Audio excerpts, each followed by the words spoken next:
কি হয়েছে তোমার? কি হয়েছে গো? হ্যাঁ,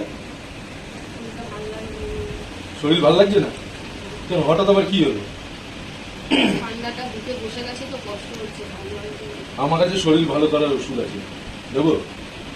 নিয়ে আসো ডাক্তারখানাতে। ডাক্তারখানার দিকে কেন আনবো? ডাক্তারখানার দিয়ে আমরা তো কোথায় দিয়ে আনবা? মাথাটা যন্ত্রণায় ফেটে পড়ছে। ভালো জিনিস আছে আমার কাছে। এই দেখো। কি এটা? এই দেখো, মন ভালো হয়ে গেছে।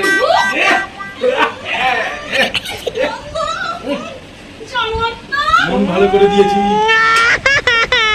মন ভালো করে দিয়েছি, মন ভালো করে দিয়েছি। অসভ্য জানোয়ার কোথাকার! একটা চোখ না দেখা ছেলে! তুমি তো বললাম মন ভালো নাই। তাহলে এইটা! তোমার তো মন ভালো হয়ে গেছে। দেখো তুমি কি জোরে চিল্লাচ্ছ। তোমার বলে শরীর খারাপ। ওটাও তো ঘাম। এ নাও, মন ভালো, আরো ভালো।